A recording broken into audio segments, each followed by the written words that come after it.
O aeroporto, ao passar na época de 1946 para a tutela portuguesa, houve necessidade de albergar pessoas, técnicos da aviação, que vieram do exterior para trabalhar neste aeroporto. E como tal, o Estado português aproveitou a maioria das estruturas militares que havia e mais tarde criou outros bairros para que pudesse albergar o pessoal técnico e o pessoal técnico superior que veio viver e trabalhar para esta ilha. Como tal, surgiam esses bairros. Os bairros foram feitos, a maioria já que está neste momento a ser habitada pelo governo português. Essa é uma das casas do bairro, que naquele tempo era para as chefias do aeroporto, e que foi criado o Parque Habitacional de Santa Maria, em que albergou 3 classes distintas: classe operária, classe média e a classe média alta. Foi uma divisão que foi feita na época do fascismo, que claro que agora, depois de 25 de Abril, acabou na totalidade. Não é? Os americanos escolheram Santa Maria para fazer a sua base de apoio na última guerra. Como tal, escolheram essa parte aqui, a parte onde nós estamos, para a sua construção. Depois de terem escolhido o local, havia necessidade de recrutar população. E penso que nessa área quase toda a população trabalhou para eles. Foi um tempo áureo para a ilha, enquanto eles cá tiveram, porque deram um trabalho a muita gente, e como tal, a ilha subiu. Tendo depois, mais tarde, devido à falta de trabalho, feito uma imigração muito acentuada. Os americanos precisaram, no meio do Atlântico, de um apoio para o transporte de tropas e, foi mais para transporte de regresso de tropas no meio do Atlântico. Foi o apoio que eles precisaram. Tanto que ocuparam Santa Maria e logo a seguir foram para a Terceira. Criaram lá a base aérea 4, que atualmente é uma das bases portuguesas que dão apoio à aviação militar americana.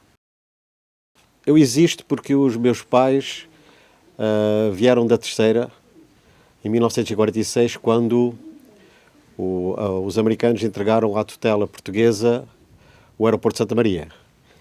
Havia necessidade de técnicos de comunicações, técnicos de controle, todo o pessoal para trabalhar na aviação. E aproveitou-se das outras ilhas, mesmo do continente, vir gente para trabalhar. O meu pai foi um deles. Depois casou, também com uma terceirense. Eu nasci, nasceram os meus filhos, nasceram os meus netos, e neste momento tenho o meu filho mais velho a trabalhar no Centro de Controle Oceânico de Santa Maria. Tenho a minha filha, chefe de equipa dos serviços de socorros do aeroporto da ANA, a única mulher bombeira da aviação civil em Portugal, da ANA, e tenho outra filha a estudar na Polónia, mas tudo virado para a aviação. Como vê, e cá estou. Os meus pais, infelizmente, já faleceu, mas criou essa família e essa amizade à ilha e à aviação. É um bichinho que mexe, e eu, na minha aposentação, de há uns dias atrás, estou a sentir bem a falta de 41 anos de aeronáutica. A minha infância aqui foi uma infância áurea, para mim e para todas as pessoas que foram criadas neste aeroporto.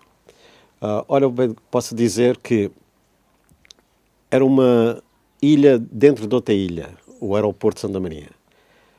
Não era preciso sair do aeroporto para a restante ilha para comprar ou ter alguma coisa. Nós aqui tínhamos cantinas, desde talhos, peixaria, horticultura, temos tudo aqui. Tínhamos fotógrafo, tínhamos sapateiros, tínhamos cinema, tínhamos piscinas, tínhamos ginásio, tínhamos clubes sociais, campos de futebol, campos de rinque de patinagem, enfim, não havia mesmo necessidade. E principalmente tínhamos as escolas, Tinha uma escola primária e tinha um colégio, que era o externato, que era particular, mas que dava... podíamos lecionar até ao quinto ano, ao segundo ciclo liceal, naquele tempo, que era já muito bom. Depois, a partir do segundo ciclo, podíamos estudar cá até ao sétimo, mas teríamos que ir fazer exames a São Miguel ou à terceira. E foi aí é que eu passei, estudei, fui fora, vim, e depois de complementar a minha vida, como tinha o bichinho da aeronáutica, optei por ficar a trabalhar no aeroporto, numa área diferente do meu pai. Depois fui chamado para a tropa, cumpri o meu dever militar, fui até Angola, passar lá quase 3 anos. Voltei, continuei no meu lugar e fui progredindo na minha carreira até chegar a chefiar o serviço. Bom, a ilha de Santa Maria era como os Açores, a desconhecida, na totalidade. As pessoas viviam da agricultura e de pesca, mais nada. A chegada deles veio dar um balão de oxigênio à vida social de Santa Maria e profissional. E como tal, a ilha subiu, tendo decaído depois da saída dos americanos, porque teve que haver realmente uma imigração para a América e para o Canadá muito acentuada. Ou seja, de 13 mil e tal pessoas que nós, habitantes que tínhamos, neste momento estamos com 5 mil e pouco mais. Há uma grande diferença, há uma grande quebra. A juventude foge da ilha, as pessoas, à primeira oportunidade, saem da ilha e tem sido difícil com a decadência do aeroporto que está neste momento a ser muito acentuada. Os americanos, isso é a minha opinião, os americanos não deixaram muito. Naquela época que tiveram cá, notava-se mais na época do Natal, em que os americanos vivem muito o Natal, a festa natalícia, e eles usavam muito o Pai Natal, uma coisa que movimentava muitas crianças aqui. Os americanos dedicavam-se muito às crianças nesta época de Natal. Ofereciam muitos drops, andavam vestidos já Pai Natal, em charruas. Nessa época, realmente houve uma influência para nós, para a nossa infância, muito acentuada. Mas não sentimos com a saída deles muito, nem a ilha em si, a saída dos americanos. Não houve uma cultura americana aqui, não ficou acentuada nada disso. Os americanos, na sua saída, destruíram grande parte da maquinaria, que foi ali numa da zona das pistas do aeroporto, que atiraram para o mar para destruição. Ainda há, neste momento, nas instalações do aeroporto, caminhões, gruas, guindastes, alguns equipamentos de peças de museu, das primeiras máquinas e dos primeiros equipamentos pesados da construção do aeroporto. O resto ficou cá um carro ou outro, coisas assim. Claro que neste momento já nada existe cá. A minha infância era o seguinte: nós vivíamos para estudar, nós tínhamos a liberdade, não havia criminalidade nenhuma, podíamos estar ausentes de casa o tempo que fosse preciso, que os pais não se preocupavam. Brincávamos como toda a juventude mundial brinca, com as brincadeiras da infância. Tínhamos os nossos grupos etários, uns de outra idade conviviam com eles, outros na nossa idade conviviam com outros, assim sucessivamente. Não nos faltava nada. Tínhamos transportes, tínhamos bicicletas, como éramos uma classe privilegiada na ilha, sentíamos abastados para a época que era. Por isso, se houvesse que voltar, a minha juventude era passada outra vez aqui. Devido à nossa vivência, o dia-a-dia, o cotidiano era ir com os pais, ouvir com os pais do aeroporto. Havia tráfego internacional muito acentuado e, como tal, nós criávamos coleções. Ou seja, de latas, aquelas de Coca-Cola, de Sprite, aquelas latinhas que havia, que para Portugal não havia.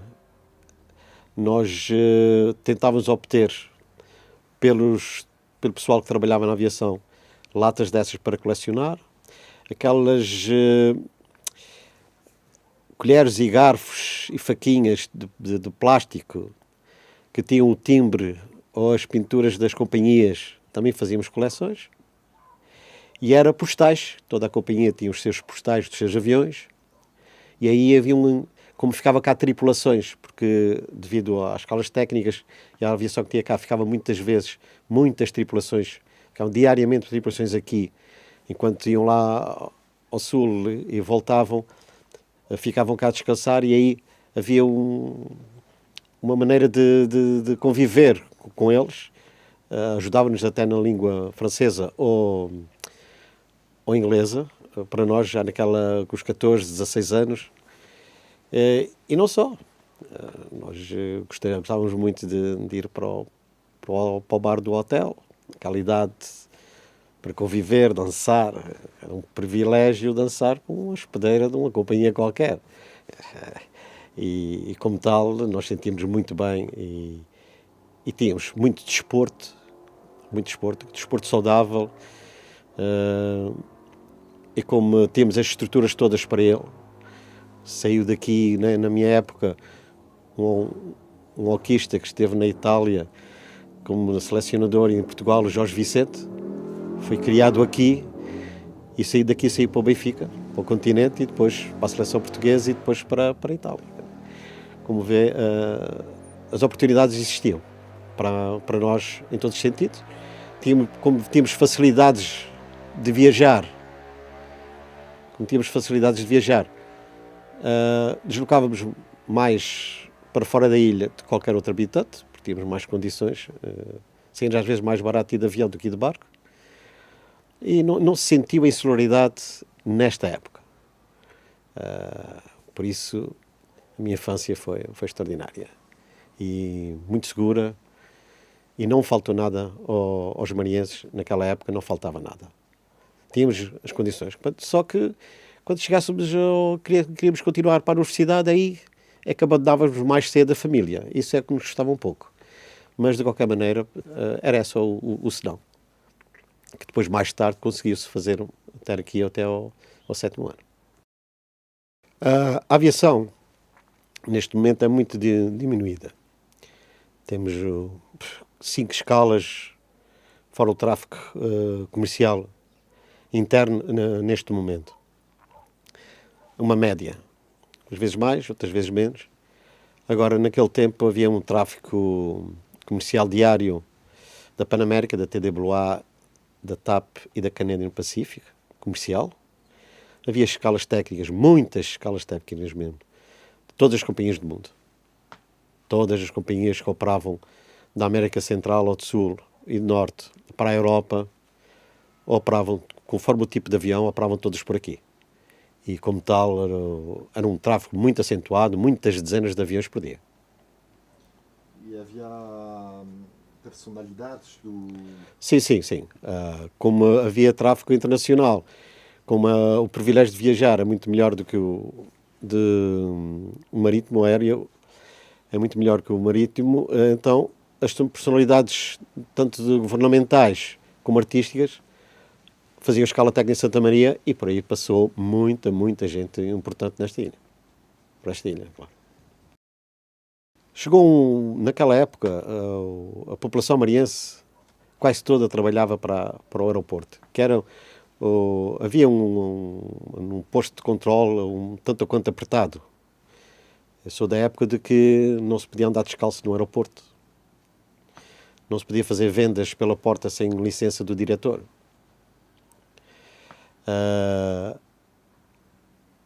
Naquele tempo nós não estávamos assim. Agora, quando pensamos no passado, vemos que realmente era demais o que se passava para as pessoas que não trabalhavam ou não viviam no aeroporto. Era apertado. E, como motivo, vir ao aeroporto era um privilégio, porque não quero dizer que vinham para a civilização, mas realmente nós sentíamos, mesmo muito privilegiados em relação a São Miguel e outras ilhas. Porque todas as pessoas das outras ilhas, para embarcar para o estrangeiro ou para o continente via aérea, tinham que vir aqui. Aqui era ponto de saída de toda a população açoriana. Principalmente aquela que emigrava, que tinha que apanhar os aviões para a América e para o Canadá. Aí viu-se muita gente, conheceu-se muita gente, aí deu-se muito apoio a essas pessoas e claro, se elas paravam cá, restaurantes, lojas, compras, transportes, tudo isto era um aumento de verbas para os profissionais que cá trabalhavam, não é? Não era fácil de sair de maneira clandestina de Santa Maria, porque entrar de um avião não se pode pensar de ter toda a documentação para viajar. Eu posso contar uma história de alguém que tentou fugir no trem de aterragem de Santa Maria. Havia um jovem aqui, filho de um trabalhador do aeroporto, que, pressionado pela disciplina paternal, um dia lembrou-se de tentar fugir num avião. E então optou por ir num avião, um Super Constellation, para a Venezuela, para Caracas. Foi para o fim da pista, o avião parou para depois arrancar e ele atirou-se para baixo do avião, correu para debaixo do avião, agarrou-se ao trem de aterragem, o trem de aterragem fechou e lá foi ele no trem de aterragem até a Caracas e por milagre, claro, tudo foi a favor dele, chegou lá vivo. Depois foi realmente deportado outra vez para cá, não é? Para a família, mas isso é uma história de um imigrante ilegal. Ele, mas está uma delas, com um final feliz, claro.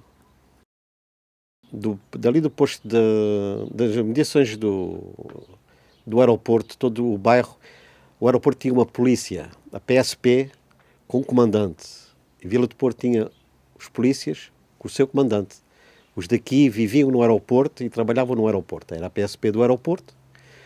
Tínhamos rondas, H24, apesar de não haver criminalidade nenhuma, mas tínhamos, até era demais, nem podíamos, nós jovens, a jogar a bola em cima de um jardim. A polícia nos apanhava-nos a bola e, claro, os pais depois eram chamados lá abaixo e nós saímos com uma rabada ou com um puxão de orelhas por estarmos, pura e simplesmente, a jogar em cima dos jardins.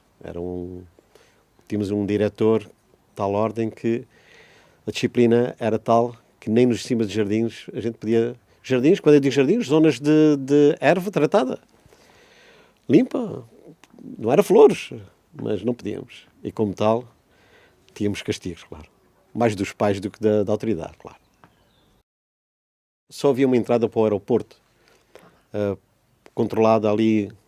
Depois, mais tarde, abriu-se mais uma estrada ali para um lugar de Santana, posto também lá um controle que também rapidamente foi anulado.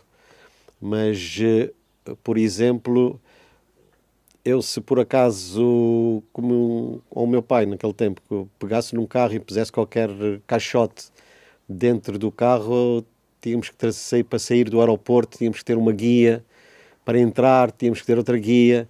Quer dizer, era mais controlar equipamentos, carga, do que pessoas. Mas, de qualquer maneira, o policiamento interno pedia identificações. Os lugares mais importantes para na minha infância eram os clubes sociais, que era o Clube Bases do Atlântico, com o seu emissor e a sua área recreativa. Tinha o Salão Recreio, ou o barro do Clube dos Operários, piscina, ginásio e cinema. Claro, isso era esses pontos para realmente estar lá. As idas ao aeroporto era mais frequente porque a gente às vezes sabia qual era o tipo de aviões que traziam as coisas que nós gostávamos de adquirir para a coleção e fazíamos trocas de galhardetes, como se chama a dizer, para ver se quem tinha mais a melhor coleção ou não. O cinema era um privilégio a nível regional. Nós tínhamos uma casa de cinema de 500 lugares, de 250 lugares, depois que passou para 500 lugares, é muita coisa, com duas máquinas muito modernas. Víamos os filmes muito recentes e tínhamos sempre estreias às terças-feiras e aos sábados, com reprises às quartas, domingos matiné e soirée. Em Vila do Porto também tinha uma casa de cinema, noutras dimensões, mas também tinha, e nós, como tínhamos transportes até à 1 da manhã, nós tínhamos uma vida melhor, podíamos nos deslocar de caminhoneta para o cinema e voltar, porque os marinhenses também podiam vir ao cinema do aeroporto, não havia problema nenhum. Só que à saída iam a pé para casa, porque não tinham transportes. Pequenas diferenças que eram grandes diferenças agora. Nós passámos os filmes todos que eram estreados a nível nacional. Havia contratos com a Filme Castelo Lopes e outras firmas em Lisboa, que nos enviavam os filmes semanalmente, quase em cima das estreias que eram em um continente. Por isso nós não sentíamos a falta de ver filmes antigos ou não antigos, porque eram os que estavam no continente, estavam a ser corridos aqui, não é? Claro que a generalidade era americana, a seguir a inglesa, um bocadinho francesa e depois a portuguesa. Havia filmes portugueses também, mas claro, porque havia filmes para todos os gostos e feitios. Principalmente também para crianças. Os domingos à matiné, a maioria dos filmes eram filmes para crianças. Dois filmes, Os 10 Mandamentos e O Dia Mais Longo. São dois filmes que me marcaram na minha juventude. Nós não nascemos, nós ainda nós recebemos ainda alguma cultura de última guerra devido à construção, aquilo que os americanos deixaram, aqueles bidonvilles, as histórias, as fotografias no aeroporto que existiam. Nós, antigamente, na nossa juventude, dedicávamos mais, estudávamos mais e sentíamos mais. Eu falo para os meus filhos ou para os meus netos, fala-se da última guerra, mas é uma coisa tão distante que não está dentro, eles não sentiram nada disso. Como os meus netos já não sentiram o 25 de Abril. Mas o que é certo é que nós, com meio dúzia de anos depois da última guerra acabar, realmente falava-se muito e sentia-se ainda na pele consequências da guerra. Por isso, marcou-nos. E O Dia Mais Longo realmente foi um grande filme. Houve muita gente que considerava o aeroporto uma ilha dentro de outra ilha. E tinham razão, porque, na realidade, havendo tudo dentro do aeroporto e não havendo assim a liberdade de circulação tão grande como pudesse, eu posso dar um exemplo, as pessoas de Vila do Porto não podiam ser sócias do Clube Asos do Atlântico, do Clube Sociais do aeroporto. Não podiam ser sócios, mesmo o estatuto não permitia. Depois, anos mais tarde, começaram a abrir uma classe média alta de Vila do Porto, empresários, comerciantes, e foi havendo uma evolução, como o mundo evoluiu, e foi desaparecendo esse fantasma que existia, que pairava sobre o aeroporto, de que realmente isso era só para umas pessoas e não era para outras. Mas na juventude em si, juventude marinhense, mesmo, principalmente de Vila do Porto, que estudava aqui no externato connosco, quer dizer, nós não sentíamos na pele uma diferença de classes ou uma diferença entre viver na vila ou no aeroporto. A juventude era diferente, porque nós dávamos muito, muito bem.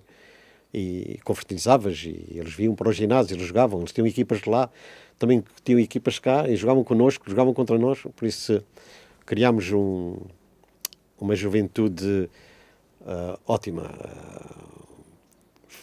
saudável, chamamos assim. Não havia rivalidades. Mais para os pais naquela época que sentiam realmente, mas depois para nós já não. E fomos acabando com isso. Nossas convivências, os namoros, namorar uma rapariga da vila, ou o da vila namorar uma rapariga do aeroporto, tudo isso foi alimando e desapareceu realmente esse problema de controlar as pessoas no aeroporto. Aqui a única coisa que havia, e eram pouquíssimas, eram filhos de funcionários que ainda estavam, mas era da Panamérica, não da Força Aérea Americana, da Panamérica, que era a companhia aérea civil, comercial que operou durante longos e longos anos. Sim, eu penso que ele até veio cá há pouco tempo, à ilha, fazer uma visita. Pois, eles conviviam connosco bem. Havia o problema da língua, em alguns problemas tinha o problema da língua. Mas depressa isso desaparecia, porque eles para já eram pouquíssimos. E depois não tinha outro remédio senão se integrar na nossa vida. Era mais fácil eles irem a nós do que nós irmos a eles, porque a gente estava no nosso meio. Eles realmente é que tinham que realmente... Mas sei que eles gostavam de cá viver. Ainda ficou cá umas famílias, era o Mr. Linder, que é o tal que fazia muito de Pai Natal, que aquela transição que ficou aqui mais uns tempos e criou realmente laços de amizade muito grandes. Quando foi criado o parque habitacional aqui, devido à diferença de classes que existia naquele tempo, havia o bairro Operário, que era do lado sul do aeroporto. No meio do aeroporto havia outros bairros, o bairro São Lourenço, o Infante do Henrique, Santa Bárbara, que eram da classe média, e depois criaram na parte norte os bairros das companhias de reabastecimento e companhias de aviação. E pronto, dentro dessas duas classes apareceu uma que a gente considerava aqui uma pseudo-VIP, que eles frequentavam o hotel e eram as FIAs e os diretores das companhias. E como vê, havia essas três classes bem marcadas mesmo. Mas não na juventude. Nós convivíamos muito bem. Os filhos desses pseudos senhores estávamos bem, lindamente bem uns com os outros. Naquele tempo havia meia dúzia de carros no aeroporto, uma dúzia de bicicletas, para muita gente. E tínhamos um transporte horário que até agora tem-se mantido, não até à meia-noite, mas até às 8 horas, de hora a hora. E não há dúvida nenhuma que foi o meio de transporte mais utilizado e que realmente nós o sofrimos com muito gosto. E não só trazer e levar a juventude que vinha estudar aqui, que eram umas boas dezenas, para não dizer centenas, de pessoas da Vila de Porto e das freguesias, que infelizmente por não haver transportes e o grau de pobreza, chamemos assim, era de tal ordem que era muito difícil ver mais do que uma dúzia de pessoas da zona rural a estudar connosco. Mas estou. Tenho bons amigos, tenho médicos, tenho engenheiros que estudaram comigo e que eram lá de cima. Que eram de cima das zonas rurais. Se o meu pai acabou de estudar na terceira, com um grau de escolaridade um pouco elevada, e veio para aqui, eu não sei o que é que poderia ser na terceira, não é? Eu sei que primos meus, irmãos dos meus pais, da minha mãe e do meu pai, estão bem. Eu penso que também estaria bem, mas eu não trocava nada do que a minha vida... não até agora, sinceramente não até agora, porque tenho comparado a minha vida com colegas meus que abandonaram a ilha na década de 90. Eu penso que, também pensei sair da ilha nessa época, não por mim, mais por os filhos, mas devido às condições económicas que nós temos, a gente também consegue os pôr a estudar em qualquer parte saindo-nos mais caro, não é? Mas não há dúvida que viver no continente havia mais hipóteses se eles quisessem se ingrar por outra área qualquer. De qualquer maneira, estão todos bem, mas poderiam realmente ir para lá. Não, eu não trocava a minha vida em Santa Maria por mais nada. Eu gosto disso. Só na época, como disse, de 90, tive a hipótese de ir para o novo aeroporto de Ponta Delgada, tive um convite para ir para o aeroporto de Lisboa, mas eu optei por ficar cá. A família dava-se bem, não havia a maneira de viver dos nossos filhos, da educação dos nossos filhos era ótima, sem perigos, uma liberdade, e eu optei realmente por ficar aqui.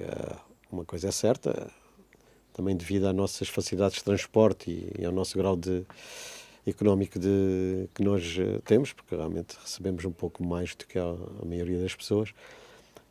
Nós fazemos a nossa vida, todos os anos vamos a Lisboa, todos os anos vamos fora da ilha, fazemos cruzeiros.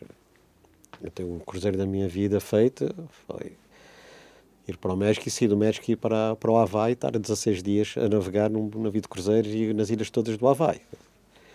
Vamos ver um lugar longínquo que a gente sonha e que os sonhos concretizam-se. Que haja dinheiro, não é? E saúde, claro. Devido à política da empresa ANA e os objetivos, houve uma tendência de entregar os bairros, o parque habitacional ao governo regional, porque a empresa não estava vinculada para essa área. Queria só a parte técnico-operacional e deixar a parte social. Não tem sido fácil, mas também os meios da parte da ANA, como da parte do governo regional, também não são os ideais. Um diz que não arranja, não faz, porque vai passar para o governo, e o governo vai receber, mas ainda não recebeu, também não faz nada. Então, o parque habitacional está-se a deteriorar, não é ano a ano, é dia a dia. É uma pena conhecer o aeroporto agora e revê-lo como era antigamente. Já se abateu mais de 100 moradias de chapa, uma política, para mim, boa, para erradicar as chapas. Foi construída muitas casas de pedra e cal, só que as pessoas acomodaram-se a viver nas casas de chapa, em que por fora tem uma apresentação não muito digna de quem quer habitar, mas por dentro tem todas as condições e mais algumas. E como tal, aí ficaram. E temos cerca de 100 casas, se não estou a exagerar, de ótimas condições para habitar e que não são habitadas. Mas com a passagem disso para o governo regional vai-se ocupar essas casas todas, claro. O aeroporto vem a decair porque os objetivos da empresa ANA e do próprio governo regional é o mais depressa possível encerrar o aeroporto da parte noturna. Ou seja, está de tal maneira a criar condições nos outros aeroportos, a valorizá-los, em que a própria aviação, pela tecnologia que hoje há, começa a optar por ir para São Miguel e para a Terceira. Ora, claro, se o aeroporto está a decair, começa pela plataforma, começa por áreas que não se vê na realidade, mas sente o pessoal da aviação, sente quando aterra, como tal, não vejo futuro no aeroporto e daqui a dias penso que o objetivo tanto da ANA como do governo regional é realmente fazer com que a placa giratória, o porta-aviões do Atlântico da década de 50, 60, 70 e até 80, não é? Viesse a decair na década em 90 e agora em 2000, de tal maneira que daqui a dias temos aqui pouco mais do que a SATA e com o horário da Graciosa ou de São Jorge ou do Pico. Não estou a ver. Isso é o que leva a crer pelo que estão a fazer este aeroporto. O aeroporto foi realmente uma base de suporte da vida do mariense, porque quase tudo gerava no envolvente do aeroporto. Trabalhava-se para o aeroporto ou trabalhava-se no aeroporto. Com a redução que está a haver do pessoal, passar de uma centena de funcionários para cerca de 30, não é os mínimos, é abaixo dos mínimos, faz com que a população da ilha tenha que se dedicar a outra área. E como tal estão-se a dedicar, estão a tentar ir para o turismo, estão a tentar a agricultura, estão a tentar a lavoura. Nunca houve tanto gado de criação como temos aqui. Temos aqui já Na agricultura temos a famosa meloa, que já é um meio de subsistência, e claro, as pessoas, o comércio tem que se manter e o governo tem que ter uma política completamente diferente do que tem tido para aqui por causa do turismo. Porque nós não sentimos nada de turismo aqui. Todo o turismo está encaminhado para São Miguel de Teixeira e o Triângulo das ilhas, que é Faial, Pico e São Jorge. O resto é paisagem. Eu fui gerado numa das casas de chapa. Em 1948, elas estavam novas, era tudo, cheirava a novo, não é? Depois nasci, fui criado também numa casa de chapa, já de outra tipologia, porque as pessoas mudavam aqui no aeroporto, era conforme o agregado familiar, não só a categoria profissional, como o agregado familiar. Dentro da categoria profissional tinha que haver o agregado familiar. Mudei para várias casas. O meu pai ia mudando conforme a gente ia crescendo. E depois fui para a tropa, até ir para a tropa. Vivi com o meu pai e já trabalhava aqui no aeroporto.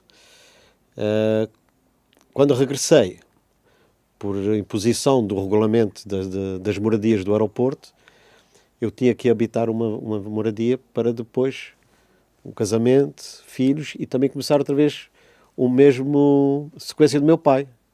Casa mais pequena, outra maior, e assim sucessivamente.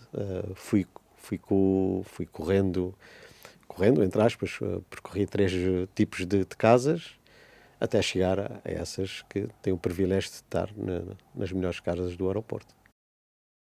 A melhor recordação é realmente o dia que a gente se deita com o primeiro filho.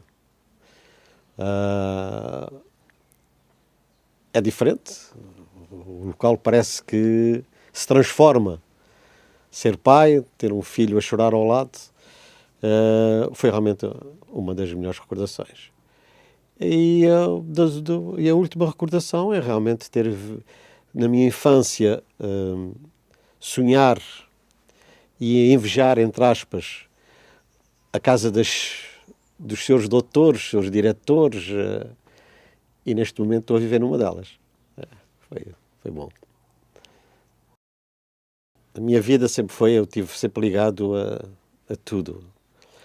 Eu, quando estudava, fui comandante da Mocidade Portuguesa durante anos. Vindo da tropa, fundei mais o meu pai e outras pessoas o Centro de Escutas. Fomos escuteiros, fundamos escuteiros, que atualmente tem um Corpo Nacional de Escutas em Santa Maria,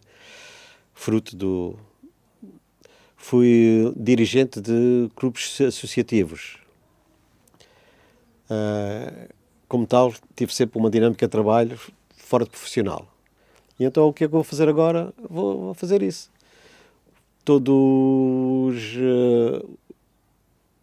Todas as associações que precisarem de uma ajuda, eu estarei lá, porque tenho tempo para isso. Espero criar 2 coisas importantes, que era o sonho do meu pai. E uma delas é, nós criamos o Corpo Nacional de Escutas e temos aqui um agrupamento de escuteiros, mas ele tinha um sonho antes de morrer, que era criar um agrupamento de escuteiros marítimos. E eu já estou a sondar antigos escuteiros do meu tempo para ver se a gente põe a mão à obra e cria aqui um agrupamento marítimo. É mais uma coisa para a juventude, diferente, dentro do mesmo ramo, é diferente, porque é virado para o mar. E estou a presidir uma banda de música e agora estou já com projetos para apresentar ao Governo Regional para dar uma volta ali na área social e recreativa. Como vê, eu vou ocupar-me outra vez H24, como se chama a dizer, porque realmente eu não vou parar em pensar nisso. Durante a minha vida profissional, tive um hobby, chamemos assim, que foi tentar, contra tudo e contra todos, porque realmente houve forças que destruíram algumas peças do museu do aeroporto. Uns por infantilidade, outros por quererem, mas de qualquer maneira há um espólio neste aeroporto de muita qualidade e de, como é que é de dizer, e de muita história, que está inventariada já. A Ana já mandou inventariar, está a fazer o historial. E eu penso que quando o Governo Regional pegar no Parque Habitacional, tenha o cuidado de escolher casas, uma casa de cada tipologia, que há várias tipologias aqui do tempo dos americanos, que mantenha com manutenção para que sirva de história. Como a gente vê ali na BA4, na base aérea portuguesa, ali nas lajes da Terceira, tem lá bairros que ficaram sempre um tipo, principalmente os de Bundãoville, ficaram para peças de museu. Eu estarei cá, eu faço parte da Assembleia Municipal de Vila de Porto e, como tal, hei de lutar de maneira que, se for para destruir tudo, não vão destruir tudo. A gente não vai deixar. Vamos deixar história. Há muita história, esse aeroporto tem muita história. É uma pena que só se pensa agora no progresso, em desviar tudo e mais alguma coisa para São Miguel e para outros lados. E a gente tem já de cair, mas em todas as áreas, mesmo em todas as áreas, até como profissionais.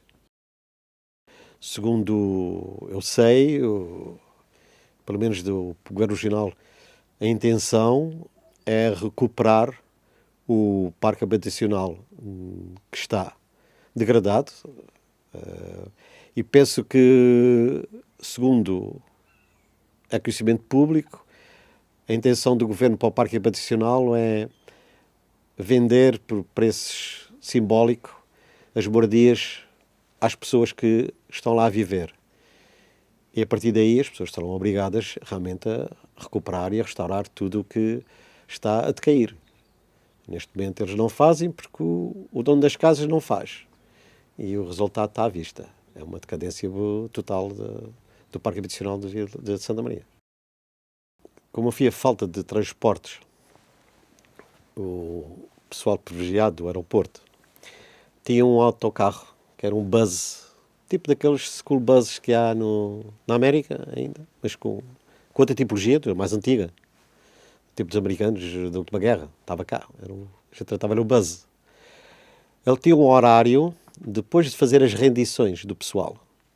O buzz começava numa ponta dos bairros, acabava noutra, e ia levar o pessoal ao serviço, deixava uns, pegava outros, tinha 10 minutos para fazer a mudança de turnos, porque isso trabalhava-se H24, e depois criava-se como não havia carros para ir nem para a praia, nem para zonas balneares, então havia um horário do pessoal que ia levar ali aos emissores, que era uma zona ali perto no fim das pistas, uma zona ótima para pesca, em que as famílias iam para lá.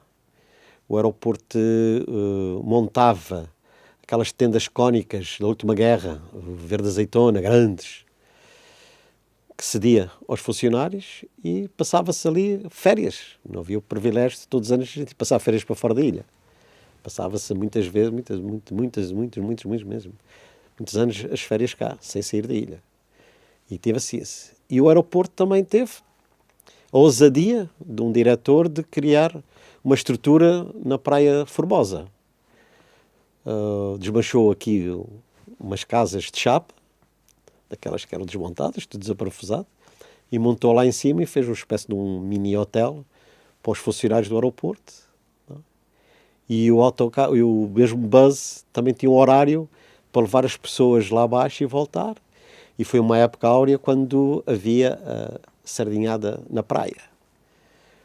A sardinha vinha fresquinha nos aviões do continente, à sexta-feira, e havia o privilégio de a gente ter aquela sardinha à moda do continente, fresquinha, por isso nós estávamos fora do mundo, mas estávamos dentro do mundo. Era essas coisas que foi criado, e realmente foi a estalagem do diretor Negrão, Alexandre Negrão, que ainda existe agora com o nome dele, mas com outra tipologia quase, que era o paquete, sei lá, feito para a Câmara Municipal, e o resto foi tudo que era chapa, foi destruído.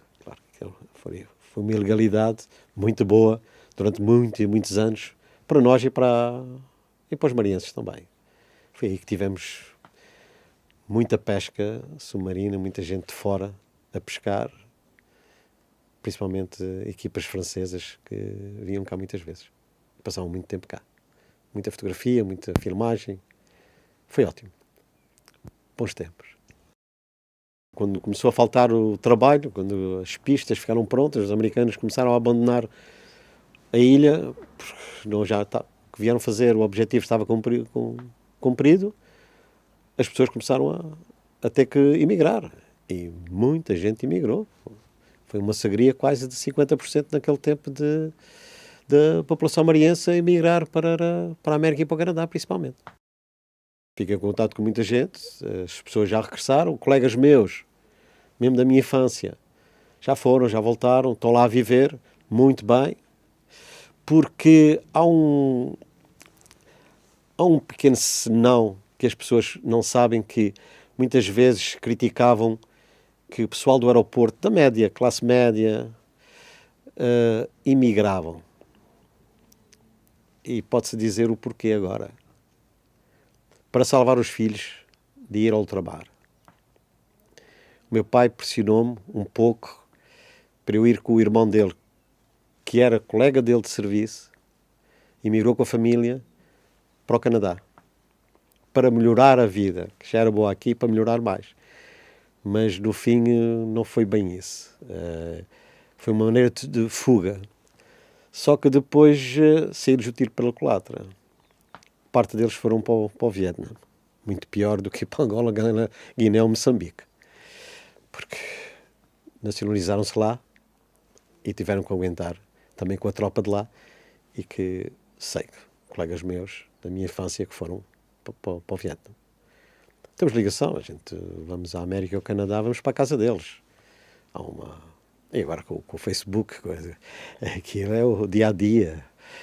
A gente fala muito com eles. Eles estão bem, nós também. Uns estão melhores do que outros. Enfim, é a vida. Foi opções de vida. Sempre correio. Não havia... Hoje temos o privilégio de telefones.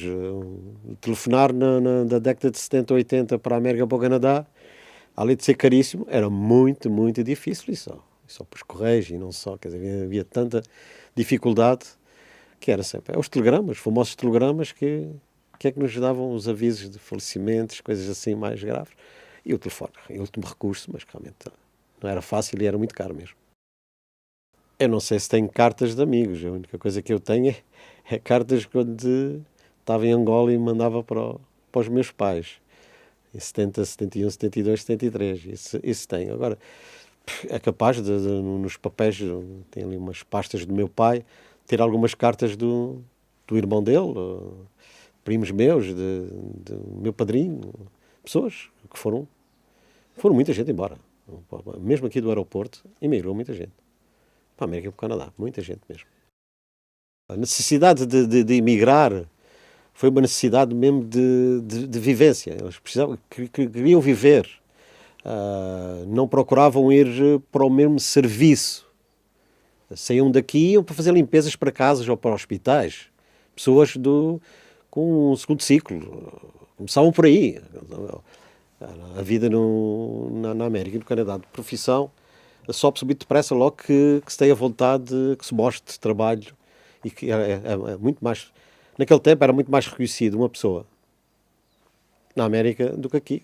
Sabe que nós aqui continuamos a partir pedra e partimos pedra. Lá, depois de partir pedra, passamos logo para um grau acima, conforme, e sobe-se depressa logo que se realmente queira-se trabalhar e ser responsável, não é?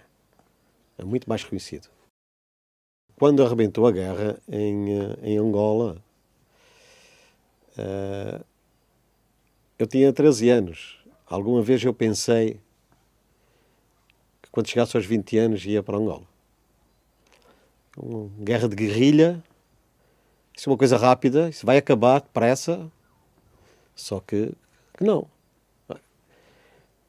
Antigamente a gente sabia, pelo cinema, vinham documentários sobre a guerra, jornal, rádio e já um pouco da televisão, não é? E que notava-se que aquilo não era para acabar e que realmente havia mortes.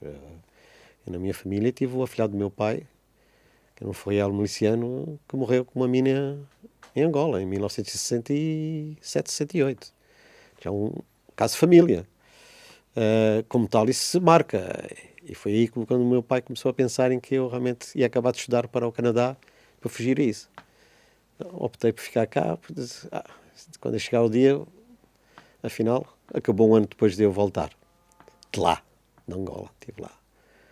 Quase 3 anos. A cumprir o meu dever militar. E cumpriu. Ora, o 25 de Abril, previa-se um 25 de Abril, não no dia 25 de Abril.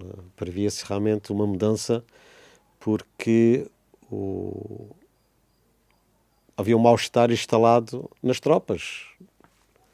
Morria-se estupidamente, não se havia evolução no terreno, nem a nada. Quer dizer, as pessoas superiores, os oficiais superiores, em ar-condicionado, em instalações cómodas, faziam a sua guerra, eram considerados zonas de guerra, recebiam os seus subsídios como nós no mate.